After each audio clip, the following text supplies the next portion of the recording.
está, señora, señor? Gracias por la sintonía que nos brinda aquí en las pantallas de Tendencias Prime. A toda la gente de Curicó a Coyhaique que nos ve a través de la señal de Telefónica del Sur, le mandamos un abrazo cariñoso. Gracias porque nos permite estar cerca a usted a través de las redes sociales, Twitter, Facebook, a través de permanentemente las comunicaciones que recibimos también por email, WhatsApp.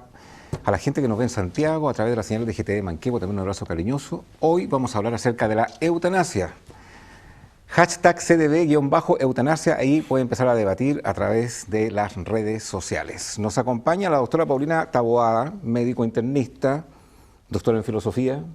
Gracias por estar aquí en Conciencia de Valores. Muchas gracias por la invitación. Interesante tema, conversación actual. Así es. Don Ricardo Israel, ¿quién realmente es usted?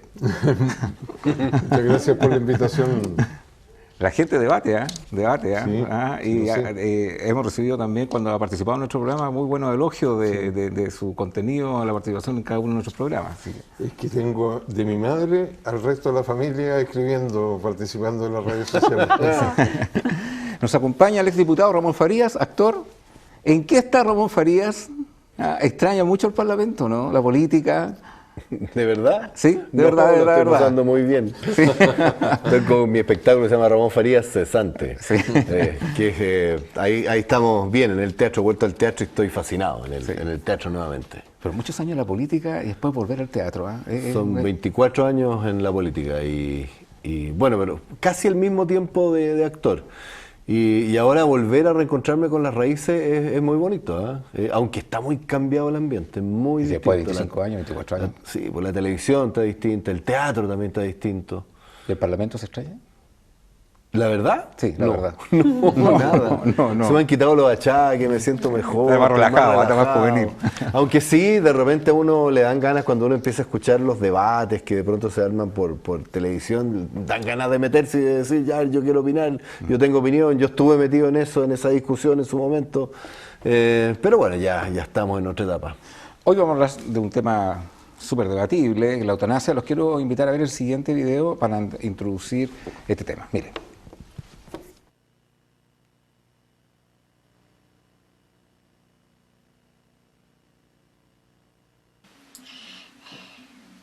No tengo descanso.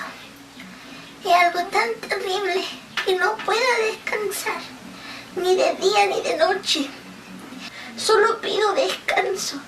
He llegado, le suplico que me dé la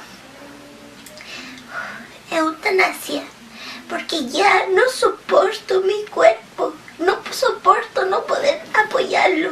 Mi cuerpo está desgarrado. Ninguna parte puedo apoyar que no me duela o que no se rompa. ¿Cómo no pueden entender? Les suplico, les ruego que me dé descanso, por favor. Ya no puedo esperar otro día, se lo suplico. Nadie comprende todo el esfuerzo que hay que hacer para sostenerme. Ya no puedo más. Quiero partir contigo, Ramón, al ver esas imágenes y al ver cómo la sociedad chilena está hoy en este tema. ¿Qué te genera? ¿Qué te genera y dónde Chile debiera avanzar en esta materia? O sea, las imágenes son brutales. Escuchar a esa niña pedir, en definitiva, irse. Yo he escuchado las versiones de la mamá, que la mamá no quiere que deje de sufrir, pero no quiere, digamos, que muera, ¿no? Sin embargo, la hermana quiere que ocurra la eutanasia. Yo creo que es un debate profundo, complejo, difícil, digamos, de poder llegar a una definición de qué es lo mejor. Yo creo que lo mejor es cuando las personas están conscientes, como es el caso de ella. Yo creo que lo que hay que hacer es permitir que la persona tome la decisión. Yo creo que ese es el debate que nosotros tenemos que hacer. Nosotros, aquí en Chile en general, somos un país y una sociedad muy como mojigata, muy como que queremos hacer algo, pero por debajo como que queremos, pensamos una cosa, hacemos otra. Estamos como en esa discusión siempre. Tú ¿Votarías por un proyecto de ley de eutanasia en Chile? Yo sí. Sin ninguna restricción. Es que bueno, tendría que meterme más en el tema mucho más profundamente, escuchar a los médicos, escuchar testimonios como este, etcétera, a las familias, qué es lo que ocurre. O sea, porque a mí, por ejemplo, a mí me encantaría saber técnicamente qué es lo que ella tiene, cuáles son las posibilidades que ella eventualmente tiene de poder mejorarse, cuál es el sufrimiento que ella tiene o cómo se le puede moligerar ese sufrimiento que aparentemente, por lo que he escuchado, pero hoy día a lo mejor podemos aclararlo más, no tiene muchas veces manera de moligerar ese dolor. Entonces, cuando uno piensa en eso, si uno tiene ya todos los elementos, yo creo que yo no tendría problema en votar una ley de eutanasia en que le dé la posibilidad a la persona de tomar la decisión, ¿no? Que pueda tomar la decisión y que pueda evitar, en definitiva, el sufrimiento y que la persona esté en sus cabales. O sea, uno ve a esa niña y esa niña, bueno, está pidiendo desde el corazón, desde la guata, desde el alma, está pidiendo parar ese sufrimiento. Y si nosotros como seres humanos no podemos pararlo, hagamos lo que ella quiere. Doctora, hay una discusión también en este tema, ¿cuál es la diferencia entre eutanasia y suicidio asistido? Es casi como que se confunden los conceptos. Entonces, ¿cuál es la diferencia entre un suicidio asistido y una eutanasia?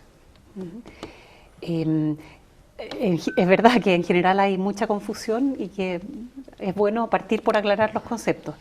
La eutanasia es un acto por el que una persona termina con la vida de otra persona que está sometida a un sufrimiento importante, justamente para aliviarle ese sufrimiento. En cambio, en el suicidio asistido... Pero ¿hay una condición para eso? Como dice Ramón, que el deseo del paciente de desear ese fin, porque a veces eso no es posible tampoco, no hay ni siquiera a veces los pacientes incluso no se conectan. Conscientes. No, el que sea voluntaria, o sea, que sea una petición libre, reiterada, no es parte del concepto mismo de eutanasia, sí es parte de las legislaciones actualmente vigentes en Europa, por ejemplo en Bélgica, en Holanda, en algunos estados de Estados Unidos. Las legislaciones vigentes piden que sea solicitud libre y voluntaria y reiterada y mantenida en el tiempo de la persona, pero el concepto mismo, si uno quiere ir al análisis de las palabras, el concepto de eutanasia es que una persona termina con la vida de otra que está sometida a un sufrimiento importante para aliviarle ese sufrimiento. De ahí hay subclasificaciones. Con consentimiento y sin consentimiento. Claro, las subclasificaciones son que puede haber eutanasia voluntaria, si la persona lo pide, involuntaria, si la persona no lo pide y otros lo deciden por ella, o no voluntaria, en el caso de una persona que estuviera consciente y no pudiera pedirlo y otros lo piden por ella. Esa es una subclasificación. En general, en la opinión pública se tiende a pensar que eutanasia es solamente el acto por el que uno termina con la vida de otra persona que lo pidió. Y si uno le pregunta a la gente joven, yo trabajo en la universidad, soy académico, y en la opinión de la gente joven, la mayoría dice que no sería eutanasia si no es a solicitud de la persona. Que lo otro sería, claro, que lo otro sería un homicidio. ¿Y el suicidio asistido? El suicidio asistido es, como lo dice la palabra, suicidio. O sea, la persona se quita la vida a sí misma y asistido porque otras personas le ayudan o le dicen cómo hacerlo o le entregan los elementos para hacerlo. Sí, pero hay una semántica. Cuando alguien le puede pedir a un médico, por favor, quíteme la vida, podría ser un suicidio asistido, porque está siendo asistido para quitarle la vida con el deseo voluntario de uno querer quitarse la vida. No, técnicamente no, en el sentido de que en la eutanasia el agente, o sea, el sujeto que hace el acto es un tercero. En el suicidio, el agente, el sujeto que realiza el acto, es la misma persona, o sea, que se quita la vida a sí misma. Asistido puede ser... Hay una película... Es que yo coloco la palabra asistido, es que participa un tercero en ese proceso. Claro, pero lo asiste, pero no realiza el acto. Pongo un ejemplo, porque con los ejemplos muchas veces se entiende mejor. Hay una película que puso en el debate la eutanasia y eso fue un error de concepto porque la película se trataba de un suicidio asistido y es de Almodóvar, Ramón Sampedro. La película Claro, mar adentro. Mar adentro. Mar adentro. Con Javier Bardem. Exactamente. Entonces, en ese caso, era una persona que tuvo un accidente al tirarse un piquero en el mar y quedó con una sección Sí, medular alta, quedó tetrapléjica, o sea, no podía mover ninguna de las 4 extremidades. Y después de muchos años dijo, esto no es vida digna, yo quiero morir. Como en España, este es un caso real, en España no está legalizada la eutanasia, él pidió a la Corte o al Parlamento, no sé a quién, que se autorizara la eutanasia en su caso y le dijeron que no. Y entonces él solicitó a sus amigos que le asistieran en el suicidio. Como él era tetrapléjico, no podía mover ninguna de sus extremidades, no podía suicidarse. Entonces, ¿qué hizo? Sus amigos realizaron cada uno de ellos un acto por separado que en sí mismo no constituía homicidio, pero que al final le permitía a él realizar el acto de quitarse la vida a sí mismo, tomando cicuta. Entonces, un amigo fue a la farmacia, compró la cicuta, otro amigo llevó la cicuta a su casa, otro amigo puso la cicuta en un vaso, otro le puso agua al vaso, otro le puso una pajita, otro se la acercó al velador, de tal modo que al final él pudo estirar el cuello y tomar la cicuta. Entonces, él realizó el acto, pero todos le asistieron de modo que él pudiera hacerlo. Ya, Ricardo, voy a un tema valórico ahí. ¿Qué te parece ese caso del punto de vista valórico, por decirlo de esa forma, de la dignidad a un caso de eutanasia pura? Mira, en relación y continuando con lo que decía la doctora, en la eutanasia, más que en el acto de la persona, porque solo la participación de la persona es solo, y su voluntad es solo uno de los elementos, lo fundamental es la legislación que lo permite. Entonces, por lo tanto, el debate social tiene que estar centrado en los requisitos o en las condiciones. Porque, si de ejemplo se trata de uno bien interesante, de alguien que lo califican por la cantidad de veces que ha estado en juicio por esto, ya que inventó una máquina para el suicidio asistido, lo llaman el doctor muerte en Estados Unidos. Jack Kevorkian. Jack Kevorkian. Famoso, sí. Y se han hecho películas sobre él, una estelarizada nada menos para Al Pacino. Entonces, como Estados Unidos, al ser país federal, tiene distintas legislaciones estaduales, tanto para la marihuana, para muchas cosas. Entonces, esa máquina permitía culminar con la muerte de esta persona sin que hubiera una participación directa de otra persona. Ahora, yo pienso que aquí tenemos que volver al... ¿Por qué le es tan difícil a las sociedades enfrentar esto? Porque se supone que el mayor valor que tenemos como seres humanos es la protección del derecho a la vida.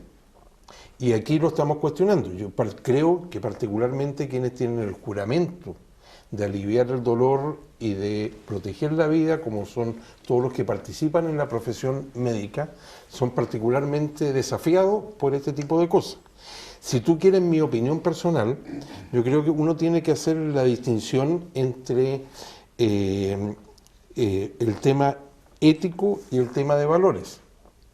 Y desde el punto de vista ético, yo diría que hay dos requisitos, que desde el punto de vista social, para enfrentar este elemento primogéneo de todas las sociedades, que es el respeto a la vida, exista un gran debate, una legislación consensuada, y desde el punto de vista valórico, el caso que me complica por la edad y porque aparentemente no había claridad en torno al problema ni a la solución, es el con el que partimos el programa. Pero lo que dice Ramón y tiene sentido. O sea, ¿tiene el ser humano el derecho de quitarse la vida por decisión propia?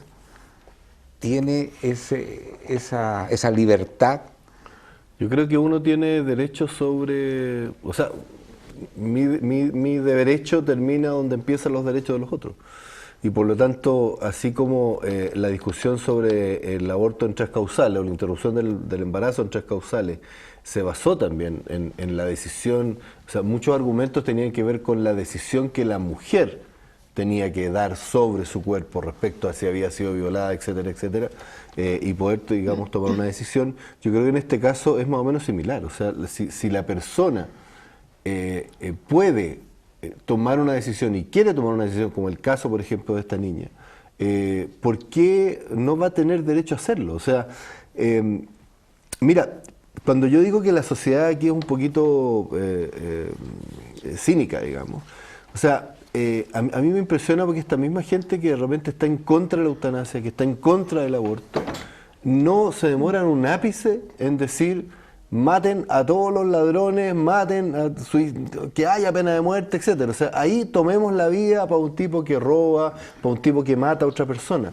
Pero cuando hablamos de una decisión que tiene que tomar la propia persona por salvar su vida o por un problema de violación, etcétera, ¿no? que tiene que ver con qué es lo que va a pasar con ella más adelante si es que llega a tener esa guagua. Lo que pasa es que en el caso de un Es aborto distinto. está otra vida. Entonces Claro. es más discutible si yo tengo el derecho de quitar otra vida. Pero cuando estamos hablando de la eutanasia, tiene que ver con mi vida. Claro. Sí, no, por con mi supuesto. vida. ¿Sabes cuál es el ¿Entiendes? derecho? El derecho yo creo que existe desde el punto de vista valórico, Agustín. Mira, aquí lo hemos discutido otras veces. El aborto me complica particularmente, por lo que tú dices. Pero acá tengo muchas menos complicaciones desde el punto de vista ético o desde el punto de vista valórico. Y creo que el derecho que está en cuestión es el derecho a una muerte digna. Exacto. ¿Por qué? Porque la medicina, y eso lo han escrito muchos filósofos y también muchos médicos, deja de cumplir su función no cuando preserva la vida, sino cuando preserva artificialmente. Ok, pero ¿qué es una muerte digna? Definamos qué es lo Por que es una ejemplo, muerte digna. te doy algunos ejemplos, yo creo que esto ayuda. Como hay mucha gente que está detrás de ellos, a la gente que está en posiciones de poder les es particularmente difícil que la dejen morir cuando no hay recuperación. Ejemplos. Francisco Franco fue dictador de España por 36 años. Para que se convencieran los españoles que había muerto, pues se hicieron muchos chistes incluso al respecto, 32 doctores tuvieron que firmar el certificado y él tuvo 50 y tantos días. Como todavía la legislación de Japón, aunque ahora podría cambiar, no permite la renuncia de un emperador, el padre del actual emperador tuvo 70 y tantos días, pesaba 47 kilos cuando murió. Tito tuvo 70 y tantos días también. Y el hombre de la transición, el patricio Elwin en Brasil, en la década del 80, él murió después de ganar las elecciones y asumió su vicepresidente. A él también lo tuvieron un espacio de tiempo de 60 y tantos días. Pero entonces ahí hay gente que no tenía, volvemos a lo mismo. No, pero cuando ¿cuál la es el concepto medicina de una se- muerte digna? Porque tú hablas del concepto de la muerte digna, que todo ser humano tiene derecho a una muerte digna. Pero ¿quién define lo que es una muerte digna? Te puedo dar un Porque yo ejemplo puedo que yo viví. tener cáncer Sí. y sé que voy a sufrir los próximos 90 Claro. días. ¿No es cierto? Es que hay entonces, casos- en ese caso, yo podría decir, bueno, que tenga eutanasia, porque no quiero sufrir esos 90 días para tener una muerte. ¿Es una muerte digna? Mira, yo lo veo de la siguiente forma. Si tú tienes dolores insoportables, si tienes una edad donde ya has vivido tu vida, si estás sufriendo, haciendo sufrir a tu familia, y sin agregar las consecuencias económicas que conllevan todos estos procesos, si la persona no tiene ninguna duda de la decisión que va a tomar, creo que en ese caso una muerte digna. Pero en el caso de esta ¿Puedo- niñita, por puedo ejemplo, en a- el caso de esta niñita, Sí, que no por estamos favor, hablando... yo voy a no contar un estamos- caso personal, Sin pero sufrimiento. adelante. Ya. Que sea, bueno, no, dale No, tú. o sea, me surgen muchas reflexiones con todo lo que estamos conversando. Lo encuentro No, súper interesante, lo que pero me pasa es que gustaría aportar algunas ideas. Voy que- al punto de vista de los argumentos que Sí. tú estabas, una Sí. persona está consciente de lo que quiere Sí. hacer, una persona que ya se sabe que va a morir, que además causa sufrimiento alrededor de la familia y que además seguramente tiene un costo relevante, podría cumplir todos los requisitos para que Exactamente. la persona Y tome si existe eutanasia. la legislación adecuada. Claro, pero y ¿qué pasa existe una ¿qué pasa con una conciencia- niñita, por ejemplo? Por eso te decía que ¿Qué el pasa? caso, O sea, con la pregunta... Perdonen, pero caso- esta no es una niñita, tiene 19 años, Sí, es mayor de edad. Bueno, estoy de acuerdo, pero- esos casos me complican particularmente. Te voy a contar una experiencia que no tiene que ver con eutanasia ni con suicidio asistido, pero creo que entra dentro de una muerte digna, que es la muerte de mi propio padre. Mi padre nunca había sido operado y como a los 87, 88 años, sufrió una operación a corazón abierto que todo indicaba que no la iba a sobrevivir y sobrevivió varios años más. Pero ¿cuál fue su último deseo? Que si lo llevaban en extremis, y lo conectaban a una máquina, que el tiempo fuera un par de días y después lo desconectaran y que fuera lo que Dios quiera. En Estados Unidos, en un hospital público, donde murió, él vivía ahí desde hace muchos años como exiliado, entonces el tema era que lo suben a un piso y ahí toda la familia los debe acompañar, o si es que quieren, por supuesto. Y presenciamos todo como a los 90 y tantos años él decidió su forma de muerte. Me pareció tan digno la forma como murió, agregado a otro que lo tengo, mi hija que estaba embarazada viajó de otra ciudad a estar con él, y cuando él se iba apagando, una persona que ellos tienen para hacer los ritos religiosos le colocó la mano de la persona que se iba al estómago. Entonces me pareció de una dignidad la decisión que él había tomado, claro. Ahora, que me mostró un camino. Pero es que ahí yo creo Y ya no tengo ninguna duda después de pero ahí eso. también hay de común acuerdo toda una familia, pero ¿qué Pero pasa eso para cuando...? mí sería un caso de adecuación de terapias, no sería un caso de... No, por eso, Claro. no es... Eso no es eutanasia, eso es una adecuación de terapias, es dejar de usar terapias que son excesivas. Por eso yo decía, no es eutanasia, no es suicidio asistido. Pero él me preguntaba, ¿qué es una muerte digna para ti? Entonces, recurro, al igual que usted, a un ejemplo, porque esa experiencia me clarificó a no tener ninguna duda frente a este tema. Ramón. Sí, porque, o sea, lo que yo estoy pensando, y me gustaría también escuchar a la doctora respecto a eso, cuando una persona está casi en estado vegetal, o sea, está siendo mantenida por máquina, no tiene conciencia, digamos, o sea, no puede hablar, no se puede comunicar, etcétera. El desconectarlo, ¿eso es eutanasia? No. ¿No es eutanasia? Porque para mí sería como una... terapéutico. ¿Perdón? Adecuación de esfuerzo terapéutico, buen uso de la tecnología disponible, no usarla inadecuadamente, no usarla en casos en que ya no hay recuperabilidad posible. Ah, ya, ok. Eso no es eutanasia. O sea, la eutanasia en definitiva es cuando uno utiliza algún tipo de agente, algo para producir el fallecimiento de la persona. ¿Eso es, ¿no? Se distingue y ahí creo... Es que la pregunta es muy válida, porque Claro. cuando se le desconecta de esa máquina con la cual está viviendo, es como un límite ahí, Claro. porque en el fondo estoy asistiendo a su defunción. No, yo creo que ese es otro tema que en el debate público está ambiguo y que yo creo que es súper importante aclararlo. La diferencia entre adecuar esfuerzo terapéutico y no caer en un uso, voy a decir, abusivo de la tecnología disponible hoy, que es mucha, gracias a Dios, versus lo que es eutanasia por omitir tecnología que yo estaría obligado éticamente a usar. Y también vamos a poner ejemplos para que se entienda.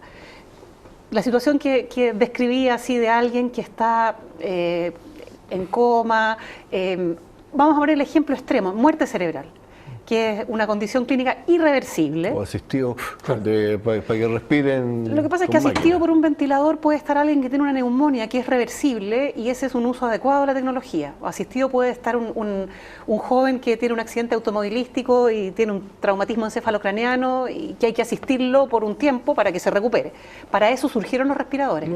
Pero a veces caemos en el abuso de poner en un respirador mecánico a un paciente, supongamos que tiene un cáncer en etapa terminal y que tiene además una neumonía, y uno dice, bueno, se está muriendo del cáncer, ¿para qué le prolongo su vida con un ventilador en esta neumonía? Eso sería quizá un uso abusivo y ahí lo recomendable sería no conectarlo a un ventilador. Pero si se conectó porque no se sabía que tenía un cáncer, porque a veces esas cosas ocurren, podría llegar al minuto en que uno diga, mira, iniciamos estas terapias porque no sabíamos la situación real, ahora que lo tenemos más claro y sabemos que es una persona que está en su agonía, nos podemos retirar con una tecnología que no lo va a recuperar. Eso no sería eutanasia, eso sería adecuación de esfuerzo terapéutico. Doctora, pero ¿usted está de acuerdo con la eutanasia? Yo personalmente no. ¿Por qué? Ni como médico y también por mi planteamiento valórico, y ahí quiero ir a la pregunta suya por la muerte digna. Sí. Como médico, por lo que decía antes, que nuestra profesión está para ayudar a las personas a cuidar su salud y su vida, a recuperar la salud cuando la han perdido y a cuidar su vida. Entonces, yo creo sería que contradictorio con la profesión médica que se nos pidiera a los médicos terminar con la vida de las personas. Sí, pero hay un ángulo que tienen los médicos que es aliviar el sufrimiento de un paciente. Exactamente. Entonces, cuando se alarga el sufrimiento de un paciente en que sabemos que va a morir y que desea morir, pero que no es posible porque no hay un elemento que es una ley, por ejemplo, eutanasia, claro. No se cumple eso de aliviar el dolor de un paciente, sino claro, que agravar el dolor de un paciente. Pongamos el caso de Paula. Entonces, ¿cómo convive eso con su profesión, pongamos el con caso su de Paula, convicción médica? Que nos pusieron al comienzo, Así que es un caso que como médico me toca en lo más profundo de mi ser, o sea, ver a esta chica sufriendo de esa manera y su grito por la eutanasia en ese sufrimiento, por supuesto que como médico me toca. Me ha tocado muy pocas veces, pero me ha tocado vivirlo realmente yo en primera persona, que pacientes me digan, doctora, ayúdeme porque yo ya no aguanto más. ¿Qué es lo que uno como médico lee ahí? ¿Y qué es lo que avala la literatura? Que la mayoría, la gran mayoría de las veces que una persona como Paula pide eutanasia, realmente no está pidiendo que acaben con su vida, sino que acaben con su sufrimiento. Y muchas veces, si uno le dijera, mira, hay alternativas para aliviar tu sufrimiento, diría, bueno, eso es lo que yo quiero, denme esas alternativas. A veces no existe eso. Pero eso en la medicina contemporánea es casi inexistente.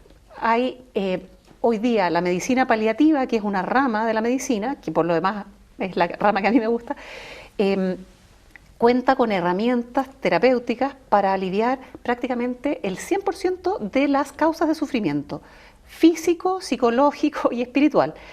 Entonces, en el caso de Paula, que yo creo que a Chile nos ha conmovido y nos sigue conmoviendo porque es actual, está vigente, ¿cuál es la situación clínica?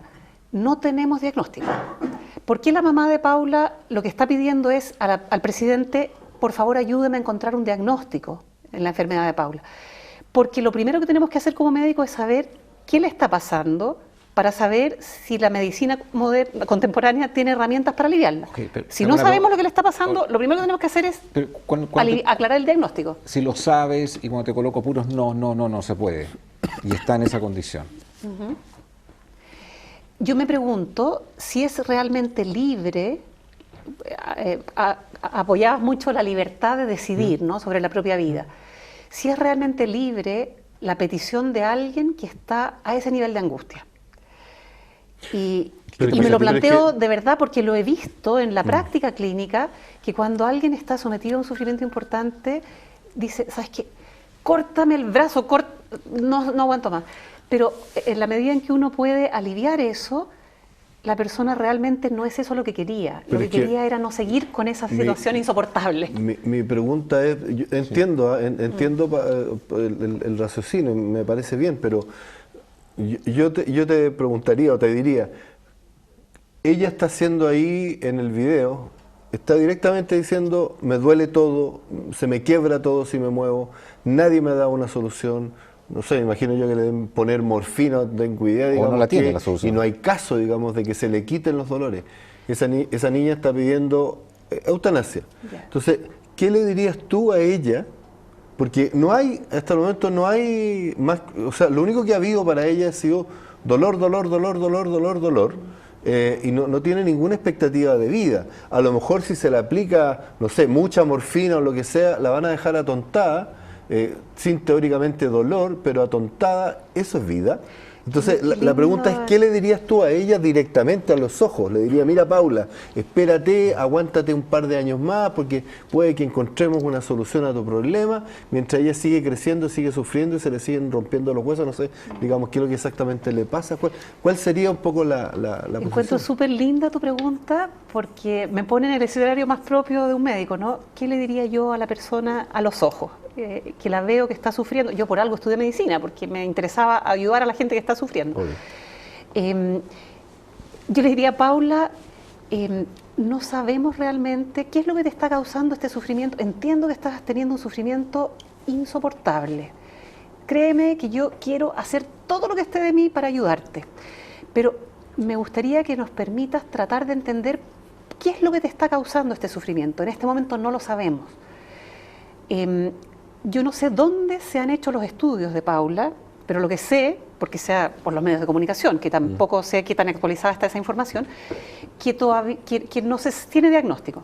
Entonces me gustaría que ella me diera la posibilidad de hacerle un diagnóstico y si es que es necesario hacer test neurológicos, porque esto, en lo que yo veo en ese video, como médico me surge dos caminos alternativos de exploración. Uno es de la esfera neurológica, si tiene alguna enfermedad neurológica, neurodegenerativa, y la otra es de la esfera psicológica o psiquiátrica, que a veces hay cuadros que se expresan de esta manera, que en medicina les llamamos conversivos, pero que son sufrimientos reales de la persona. O sea, yo no estoy diciendo que porque sea de origen psicológico o psiquiátrico no sea sufrimiento real, son reales. Entonces, le diría, Paula, permíteme avanzar en el diagnóstico para poder decirte si tenemos hoy día disponibles herramientas que te alivien este sufrimiento. Te coloco en la siguiente situación, que todo eso ya lo hiciste, Sí. y que eso ya no tiene ningún resultado y está clínicamente, fisiológicamente, psicológicamente ya absolutamente comprobado y que lo único que resta es alargar ese sufrimiento. Bueno, es la misma pregunta que te hace, coloquémoslo en ese escenario, que ya eso todo No ya hay lo salida. hiciste, no hay salida. Me cuesta ese escenario porque la medicina, como dije antes, la medicina hoy tiene herramientas, la medicina paliativa, herramientas para aliviar la gran mayoría de Es que si ¿Pero a qué costo?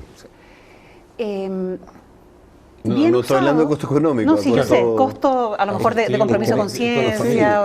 Es que en ese escenario no habría ley de eutanasia en el mundo. Claro.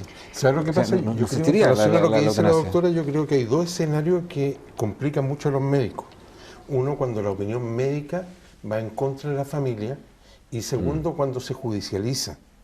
Y como no existe ley, lo vemos, existe en muy pocas partes y me parece que suicidio asistido solo en Suiza. En Suiza y en algunos estados De Estados Unidos, en claro. Oregón, por Pero como ejemplo. países, Antonio, Suiza. como país, Suiza. Por eso es que este y científico varios países- australiano se fue a Suiza Claro, para realizar claro. suicidio asistido. Pero- Ahí volvemos al tema inicial. Nosotros necesitamos la legislación por dos razones. Una, ¿Cuál legislación? que esto tarde o temprano se transforme en que deba existir una ley para discutir, porque la ley te sirve de orientación Pero y es el mínimo ético para la claro, sociedad. Tú dijiste que no estás de acuerdo con la ley de eutanasia. No, todo lo contrario. Yo dije que el aborto me complicaba enormemente, pero creo que necesitamos una ley de eutanasia. Y es el segundo punto. Creo que debe tener requisitos como este, que haya consenso entre los médicos, que no hay salida, la voluntariedad de la persona, y eso nos conduce al concepto de muerte digna. Ahora, Perdón, pero es que un cáncer terminal cumple esas dos. ¿No? está bien. Entonces Pero todos los si cánceres existe la terminales tendrían que voluntad- ser eutanasia, a pero tu si juicio. existe la es que No, hay pues un está la momento- voluntad de la persona. Sí, de Hablando de la decir, voluntad de la quiero, persona. No, Y hay la un voluntad de la momento- persona hay también. un No, momento- no, él hablaba de dos. No, pero Tú hablabas de sí. que la opinión médica de que esto es irreversible y la voluntad del paciente. Correcto. Un cáncer terminal es irreversible Yo y imagino la que voluntad aquí de un paciente Ahí, puede como hay tenerla. recuperación, hay etapas. Hay una etapa donde el dolor, donde la angustia, donde no hay otra alternativa que continuar con una especie de tortura. Ahora, ¿por qué creo yo que esto lo complica? Porque cuando se judicializa, a veces se divide la familia. Unos presentan un recurso por una cosa, y esto pasa en Chile y en muchos países. Y los médicos se ven entre medio de estas dos fuerzas y tiene que decidir un problema una persona como un juez que tiene otras capacidades y no está capacitado para resolver sobre lo que es la vida y la muerte. Y lo segundo es un caso que vimos hace poco tiempo que se dio en Inglaterra, donde el juez siguió el consejo médico en Manchester, me parece Alfie, que era el caso de Alfie. el caso de un niño que querían llevarlo a Italia. Creo que había intercedido la familia con el propio Papa, estaban dispuestos a tenerlo en el hospital lo que fuera necesario, pero la unanimidad médica era que no había posibilidades de supervivencia y ese juez no autorizó a la familia a llevar el niño a Italia. Por eso yo digo, cuando Y lo desconectaron. cuando entran la opinión de una persona que está empoderada para la sociedad para resolver este tema como un juez, y cuando la familia es quien es el antagonista o parte de la familia, aquí eran los padres de la profesión médica, ahí yo creo que les complica enormemente la decisión médica. Pero yo creo que la eutanasia, reuniendo condiciones mínimas al menos debe tener este tipo de condiciones. Si usted quiere comprar un Chevrolet, Ramón, la mejor opción está en el líder, que es en Inalco. En Inalco.cl usted encontrará una gama de vehículos Chevrolet, todoterreno y lo que es mejor, condiciones de financiamiento baratísimas. Oferta los fines de semana.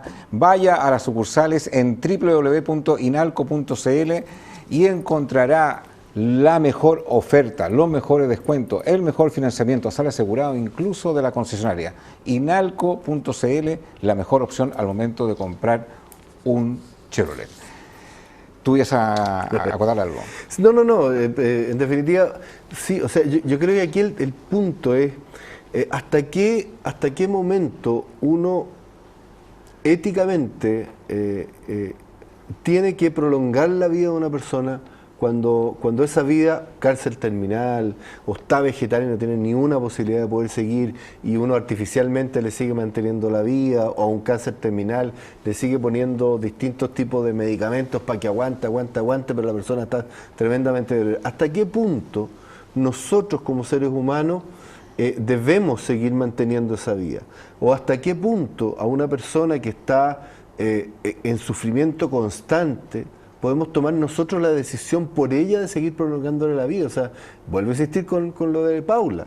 La pregunta al revés, ¿hasta qué punto uno tiene el derecho de quitar la vida? No, pero es que no soy yo. Pero es que, ojo, no soy yo el que voy a quitar la vida.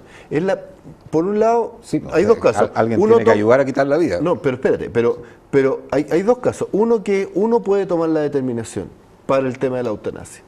¿Ok? O sea, yo tomo la determinación de que no quiero seguir viviendo porque no aguanto este sufrimiento, no tiene ningún sentido.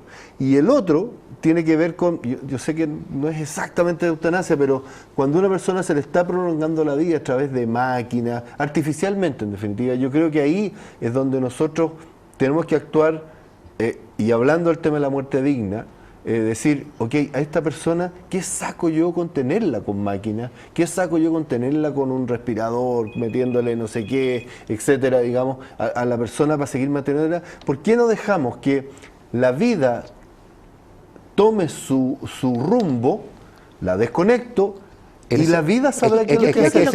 Perdón, es que ese caso es mucho más entendible. También estoy prolongando la vida, por otro lado, a una persona que está sufriendo y que no quiere seguir sufriendo porque no hay ni una posibilidad de que esa persona... estoy prolongando yo. O sea, yo creo que cuando uno aplica tecnología excesiva, sí, y eso pero elimina la tecnología, lo llamamos obstinación terapéutica. Pero hay casos que no tienen que ver la tecnología. Pero a Paula ni siquiera le están aplicando tecnología. No, por eso, el caso de Paula es distinto. Sufre. Claro, pero ahí no estamos nosotros haciendo algo para prolongarle esa agonía. Es la enfermedad que está ahí, que no es una enfermedad terminal, que no le está causando la muerte. En el caso de un cáncer es la enfermedad la que le está causando la muerte, y si yo le aplico tecnología voy a prolongar ese proceso. Y eso nosotros lo llamamos obstinación terapéutica. Como el de la película, en que una persona, o sea, para mí no es vida el tener la pura cabeza y poder hablar, chao, no es vida. O sea, la opción para él era no seguir viviendo porque no tenía ningún sentido. Te voy a poner el otro extremo, aquí voy a poner el otro caso. Alberto Vega, no sé si lo ubica. Sí, lo ubico mucho, se ha hablado, lo conozco personalmente. El actor. Lo conozco personalmente y lo admiro profundamente. En La Madrastra, sí. era mi hermano menor. O sea, lo conozco harto y era muy talentoso. Bueno, Alberto Vega también está cuadrapléjico, se llama, ¿no? O sea, está en una cosa que se llama locked in, síndrome de enclaustramiento, que no puede mover nada más que los ojos. Exacto. Es tremendo. Sin embargo, yo admiro la fortaleza que tiene. Él logra decir, no me quiero morir, no me quiero echar a morir. Hay una amiga que es la Nena Muñoz que lo empieza a ayudar, lo ayuda y nos mete a todos y le compramos un computador y el tipo finalmente termina escribiendo libros, yendo al teatro. Yo lo vi una vez en el teatro, en su cama, qué sé yo, todo el cuento. Sí, yo hace poco también lo vi en un concierto. Pero es él, en definitiva, quien decide seguir viviendo a pesar de que solo mueve los ojos. Pero hay otras personas que deciden no seguir. ¿Por qué? ¿Cuál es la diferencia entre uno y otro? Porque el otro decide no seguir viviendo porque no quiere, porque no ve futuro. Que ahí tiene mucha razón Mauricio cuando nos dice, la pregunta es si tenemos derecho... Agustín. Perdón, Agustín. Si tenemos derecho a a terminar con la vida de alguien. Ese es el punto. Si hay Y yo creo que ahí volvemos a la pregunta por la muerte digna, que es donde yo quería como hacer una reflexión de tipo más filosófico, que yo creo que ahí es justamente donde se dividen las aguas. Y en este debate yo creo que si uno llega a ese punto puede seguir conversando para saber dónde está parado cada uno, que es que entendemos por dignidad, para algunos la dignidad es sinónimo de autonomía, de que la persona decida lo que quiera y mientras no dañe la autonomía de otro, eso está ok. Pero para otros, dignidad es un valor intrínseco que tiene la persona y que no se elimina, no se acaba porque esté sufriendo, o porque esté limitada, o porque no tenga conciencia, o porque no sea capaz de hacer una serie de cosas. Entonces, eso es como la visión de ser humano que uno tenga, de antropológica, la visión antropológica. Pero en el caso de la ley del aborto, eso se resuelve con el famoso término que ha sido bien discutido, la objeción de conciencia. Porque finalmente nadie impone nada, nadie está imponiendo nada. El paciente no impone, el paciente desea. Incluso en el caso de la eutanasia tampoco se le impone a los médicos que la ejerzan aquellos que a lo mejor por objeción de conciencia no lo quieren hacer.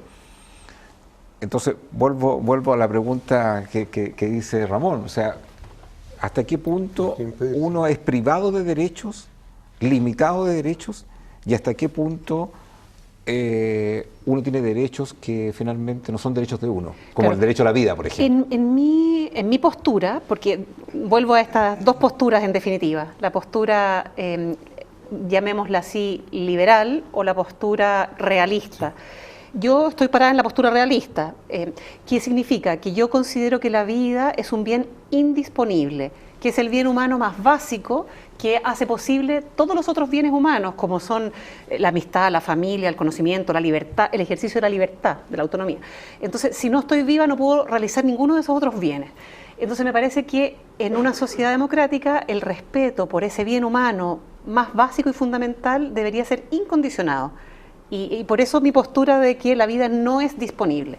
Ahora, yo entiendo que hay otra postura, que es la liberal, que dice, sí, la vida es un bien disponible, y en la medida en que mi decisión no dañe a otros, deberíamos regular las condiciones que la sociedad establece como consenso para que una persona pueda decidir si quiere que se termine con su vida. Yo entiendo que esas son dos posturas y yo creo que uno puede tener argumentos para una y para otra. Yo confieso que estoy parada en la realidad. ¿Tú tampoco estás de acuerdo con la pena de muerte, cierto? No, tampoco. No. Esto mientras tú estuviste 24 años en el Parlamento, ¿por qué no avanzó? ¿Por qué nunca se discutió? No era el tiempo, no era el momento. No era tema. No era el momento. No era el momento. O sea, imagínate lo que significó una ley de interrupción del embarazo. O sea, lo que significa que una pareja homosexual pueda adoptar a un niño. Esa discusión, imagínate que esa discusión causó todo lo que causó. Entonces, llegar a discutir una ley de eutanasia era imposible. Hoy día ya se está discutiendo. Vlado Milosevic, el diputado por Arica, independiente, liberal. El liberal. Él planteó el tema y lo puso. Y hoy día se está discutiendo dentro del Parlamento. Yo no sé, se va a demorar mucho. Porque aunque no tú es sabes que si no lo toma un gobierno, eso va a quedar ahí enterrado. Sí. Pero en relación a lo que decía la doctora ha hablado de dos posturas, que son las más conocidas. Pero hay muchas más también. Claro. Ahora, pero son las dos más conocidas. Fíjate, esa película que usted mencionaba, la película española, es una película particularmente interesante porque no nos coloca en un caso tan estremecedor como el que tú mencionabas, sino alguien que tenía todas sus facultades mentales en perfecto estado. ¿Ya? Entonces era una persona que tenía una vida, entendía todo lo que le pasaba alrededor, entonces no es fácil ver el tema de la muerte digna. Y que tenía una condición clínica que era permanente, o sea, no era una terminal. Él estaba tetrapléjico, que podría vivir muchos años tetrapléjico. Y de hecho vivió más de 10 años tetrapléjico. Por supuesto, pero yo insisto que si discutimos la ley hay algunas cosas que no pueden fallar. Como por ejemplo, que exista en una comisión de ética o comisión médica un acuerdo al respecto, la voluntad de la persona, el apoyo familiar, etcétera, etcétera, etcétera. Pero con lo que señalaba la doctora, te lo complica porque evidentemente una legislación de este tipo tendría que tener una definición de un tema que no es asible legalmente, que es la dignidad de una persona. porque una u otra visión presupone la aceptación de un concepto casi religioso, que conlleva consigo la creencia en Dios, sea o no a través de una religión, que es el concepto de trascendencia. Entonces, ¿cómo compatibilizar lo que hemos conversado con una definición previa, donde la ley toma una de las visiones que hay en relación a la sociedad o la descarta? Para poder... Lo que pasa es que cuando hay la necesidad de promulgar una ley es porque la sociedad está viviendo no quiero emplear la palabra, pero está viviendo un escenario que permite urgente que se elegirle algo. Por ejemplo, el matrimonio igualitario. Por ejemplo, ley de aborto. Porque se están produciendo abortos. Entonces, el punto habría que, si lo llevamos a ese mismo criterio, ¿cuántas situaciones hay de la necesidad de una ley de eutanasia en Chile como para que se genere este debate? Si tú lo planteas desde ese punto de vista, debate, de acuerdo a la división, a los datos numéricos que disponemos, ¿sí? No es una cosa masiva. No, para nada. Para nada. Para nada. Ni nunca Entonces, va a ¿por ser qué la masiva. necesidad de la debatir gente el que en tema? definitiva firmó la ley de acuerdo civil no fue tanta como se esperaba. Me parece que son más las madres que Sí, pero tienen siempre se ha una hablado de un determinada 10%, cantidad de sí. 4 o 5 hijos a una pero Ricardo, siempre se ha hablado de que más o menos un aborto, 10% de las sociedades, digamos, hay un tema de matrimonio igualitario. En aborto, que hay aborto clandestino, no son ni, No son ni 30 ni 40. O sea, uno lo puede entender, pero esta ley no es algo que sea un tema como masivo, por decirlo de alguna forma. Pero en las condiciones estamos hablando, cuando son 17 millones más o menos, dependiendo de cuál censo, uno le cree 17, 18 millones de chilenos, estamos hablando como máximo de miles de personas. Entonces, aquí probablemente podríamos hablar de centenares. E incluso de que se adoptó la legislación del aborto en 3 causales, me parece que no supera los cientos de casos, lo que es habitual en el rodaje de un hospital. Entonces, no es el tema de la cantidad que afecta, sino que a una sociedad le llega el momento de discutir ciertos temas y, como tú bien decías, habían otros temas en la misma línea que eran mucho más urgentes.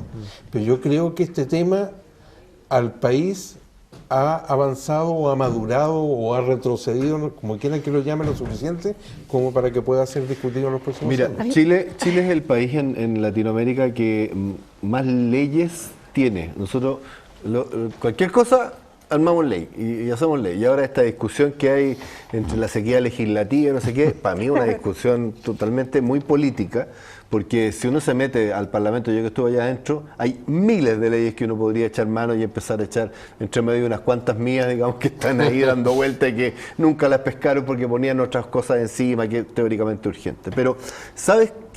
Yo te diría que esta discusión del matrimonio igualitario, la discusión del aborto total o aborto en 3 causales, la discusión de la eutanasia, hay que tenderla también bajo el punto de vista de que esto no transforma en una obligación a hacer eutanasia, porque los extremos lo ven de esa manera y lo ponen de esa manera más bien. Obligación de hacer aborto, o sea que el médico va a tener que hacer el aborto. De libre conciencia. Exacto, sino que más bien es la sociedad que le dice a la persona, ¿sabe qué? Usted tiene el derecho y el poder de tomar una decisión respecto a A, B o C cosas. La eutanasia, el aborto en 3 causales, o un aborto total, o el matrimonio igualitario. Usted si quiere casarse con otra mujer, con otro hombre, se casa, y si no quiere, no se casa. Pero no obliguemos a decir, esto es una familia, si acaso es un hombre y una mujer. No, es una decisión propia, y lo que tienen que hacer las leyes en definitiva, y en eso tenemos que dejarlo claro, no es que estemos obligando a las personas a hacer tal o cual cosa. O sea, no es que si se aprueba una ley de eutanasia, Chile se va a convertir en el país. Estamos tan llenos de gente te hago una pregunta. Matándola. Pero te hago una pregunta. Es evidente que nadie está imponiendo ni está obligando a que yo haga algo que no quiero o porque, por último, tengo la objeción de conciencia. Me puedo abstener. El punto está hasta dónde llegan mis derechos. Sí. Porque yo puedo entender que mis derechos pueden llegar hasta mi ámbito propio, como sujeto. Pero cuando tengo que decidir por el derecho de una vida por nacer, ya tiene que ver con un tercero. cuando tiene que ver con la eutanasia, que también tiene que ver con un tercero. Esa es la discusión que hay de fondo, o sea, Sí, ¿verdad? O pero sea, ¿hasta qué punto llegan los derechos? De acuerdo, ¿Hasta qué pero punto son llegan los discusiones derechos? filosóficas, en definitiva, que después uno podrá tomar o no la determinación de ejecutar la acción o no ejecutarla, de acuerdo a lo que tú piensas, a lo que tú sientes. Pero lo que está diciendo la ley o el Estado, te está diciendo, esto puede hacerse. Usted puede, si quiere hacerlo, lo va a poder hacer. Pero si no, Sí, no pero- lo haga, pero- no te estoy ¿puedo? obligando. No, pero mira, Ya. para el derecho a réplica, pero antes, si usted quiere arrendar un auto, doctora, Ricardo, Ramón, Dunamis, la mejor opción al momento de arrendar un vehículo. En dunamis.cl encontrará las ofertas los fines de semana, vehículos automáticos, vehículos mecánicos, sucursales en Concepción, en Viña del Mar, en Santiago. Y le repito, vea los descuentos que hay ahí al momento de arrendar un vehículo, no se enrede más, dunamis.cl, líder en rentacar. ¿Quería usted replicar eso? No sé si quería replicar, quería aportar como otro elemento a esta conversación que lo encuentro muy interesante, sobre todo en nuestro momento actual de país. Y es el argumento prudencial, que yo lo voy a llamar así, y es...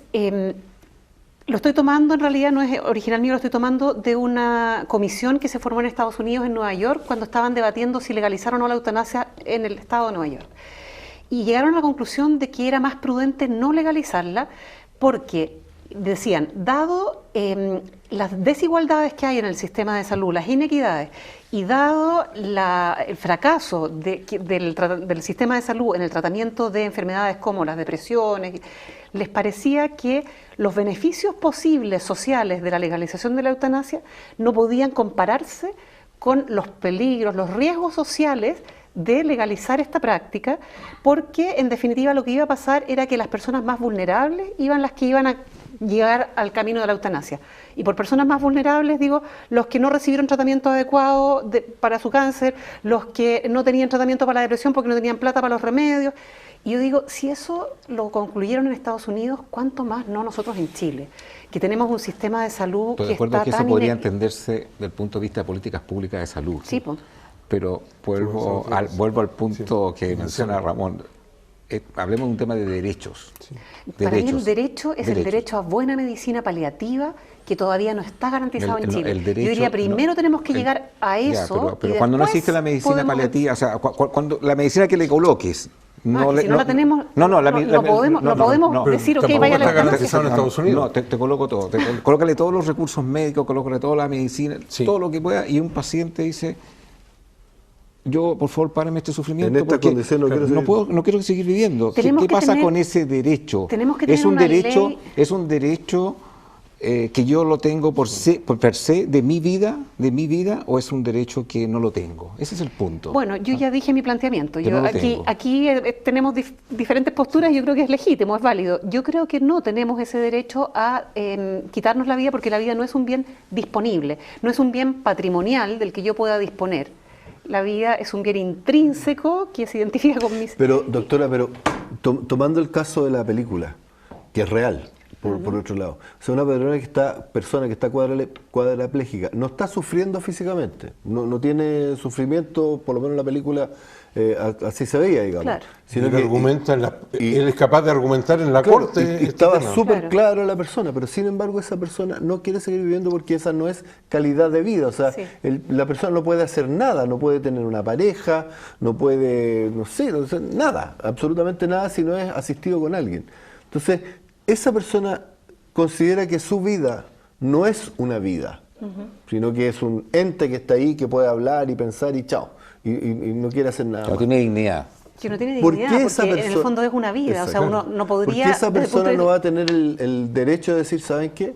Terminemos con esta vida porque esta vida no tiene para mí sentido. O sea, seguir 20 años más, ya estuvo 10, seguir 10 o 15 años más hasta que me muera de viejo, en esta situación de solo mover la cabeza, ¿por qué no respetar ese derecho?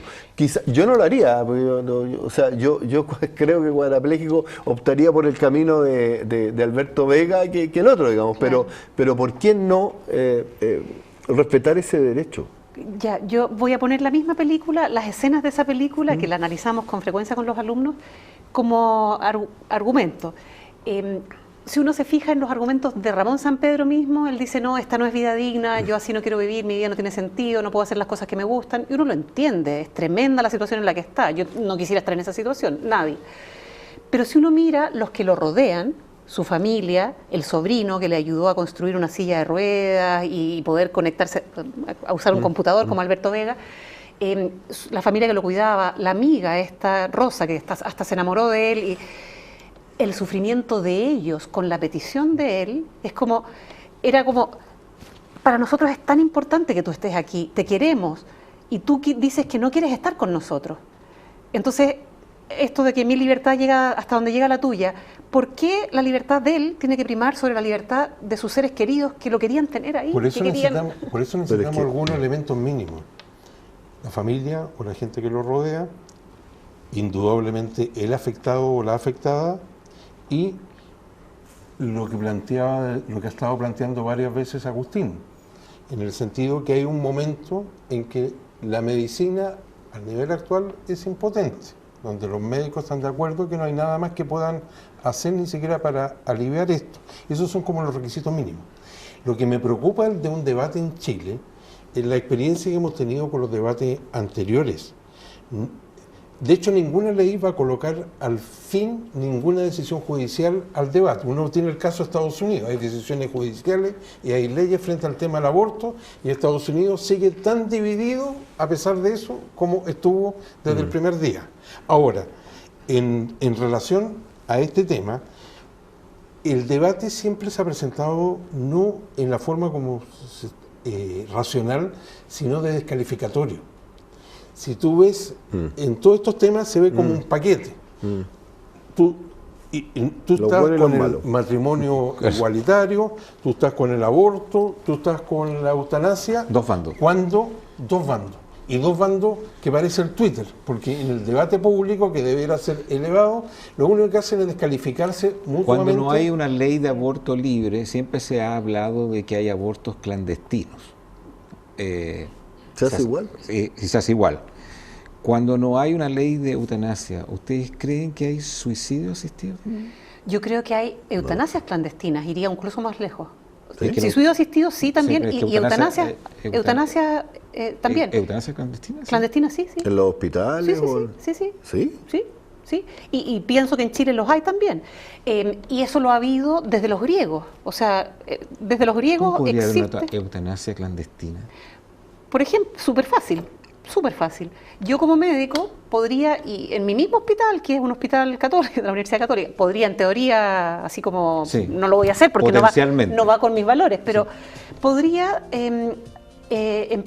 dar una terapia, una sedación, por ejemplo, o morfina, de una forma que no es la indicada médicamente, sino que es con un aumento rápido y progresivo de las dosis hasta llegar a un nivel en que produzca un paro respiratorio, que yo sé que eso lo puedo producir con la morfina, con la sedación. Pero yo puedo decir que estoy haciendo una sedación paliativa o que estoy haciendo analgesia con morfina. ¿Y quién me lo va a discutir? Pero como dice el dicho popular, ¿y eso pasa piola? ¿No pasa piola. No solo con médicos, y está descrito en la literatura médica, y se llama el morphine drip, o sea, el goteo de morfina, en que se deja la indicación de ir aumentando la dosis progresivamente, no como se hace correctamente en medicina, que es titulando. Yo doy un poco, si no se le calma el dolor, subo progresivamente, sino que indico que se vaya subiendo cada tanto tiempo, entonces sé que voy a llegar en cierto tiempo a la dosis letal. Y lo dejo indicado como analgesia. Ese es el morphine drip y se llama eutanasia encubierta, y es interesante. ¿Y se hace mucho en Chile eso? No sé si mucho, porque no hay estudios, obviamente no los puede haber. Pero puedo decir, no lo sabría decir, porque yo he visto casos que yo diría, a mí me surge la duda, porque yo diría desde el punto de vista médico, la forma en que se indicó esto no es la correcta. Entonces, ¿qué es lo que hay detrás? Yo recuerdo casos judiciales, no en Chile, pero masivos en Austria y en Inglaterra. Hubo un caso donde la enfermera, enfermera se llamaba a sí mismo el ángel de la Merced, y ella se atribuía a haber aliviado el sufrimiento de nada menos que alrededor de 50 personas. Se nos fue volando el tiempo. Sí, una última cosa que quiero decir en relación a esto de las eutanasias encubiertas, que yo he estado estudiando un poco lo que ha pasado en Holanda con la legislación, porque es como el primer laboratorio social, el primer país que legalizó la eutanasia. ¿Qué ha pasado? que han aumentado curiosamente los casos de eutanasia encubierta. ¿Por qué? Porque ahorra todo el trámite burocrático que supone la eutanasia legal, que hay que ir a una comisión, que lo evalúe, el riesgo de que si lo evaluaron que no se cumplían las condiciones me llevan igual a la cárcel. Entonces, para evitarse todo ese trámite, mejor eutanasia encubierta. Doctora, gracias por haber venido a Conciencia de Valores. Ramón, gracias por haber venido a nuestro programa. Gracias a ustedes. Muchas gracias. Ricardo Israel, Muy junto amable, a usted, muchas nos vemos gracias. mañana a esta misma hora. Chao, chao.